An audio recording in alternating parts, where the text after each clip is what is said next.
prejdeme k tomu bodu 5b, otvorenie súťažných obálok.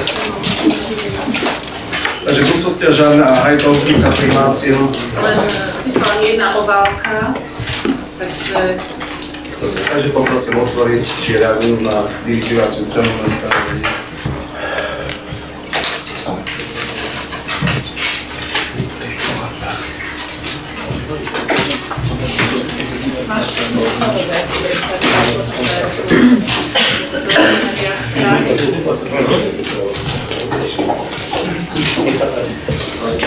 Dobre, ďakujem pekne, že ste pomohla.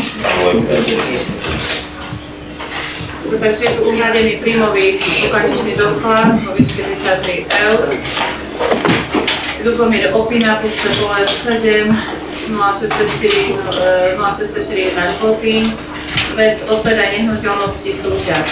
Hore menovaný Ľubomír Opina, bytom Pusté pole číslo 7, Pusta Ľubotín, v súlade so znením uverejnených súťažných podmienok odpredajú nehnuteľnosti schválených mestským zastupiteľstvom Stará Ľubovňa dňa 19.11.2009. Predkladám ponuku na odkúpenie pozemku parcelné číslo KMC 4520/9.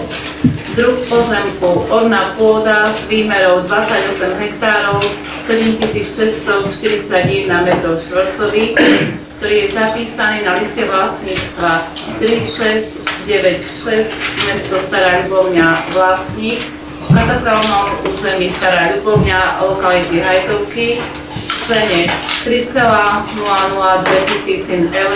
za m². V prípade, že môj cenový návrh bude schválený mestským zastupiteľstvom Stará Ľubovňa, vložím 5% z mnou ponúkanej ceny do 14.12.2009 na účet mesta Stará Ľubovňa, uvedený v súťažných podmienkach bod číslo 9, a navrhujem uzatvoriť kúpnu zmluvu do 15 pracovných dní. Návrh na vklad bude uhradený nadobúdateľom koľko. Doklad o úhrade manipulačného poplatku 30 € tvorí príloha návrhu. S pozdravom, pán Opina. Je tu ešte výpis do živnostenského registra a kopia dokladu. Dobre, ďakujem. Takže prihlásil sa jeden záujemca, ktorý splnil vyvolávaciu cenu schválenú mestským zastupiteľstvom.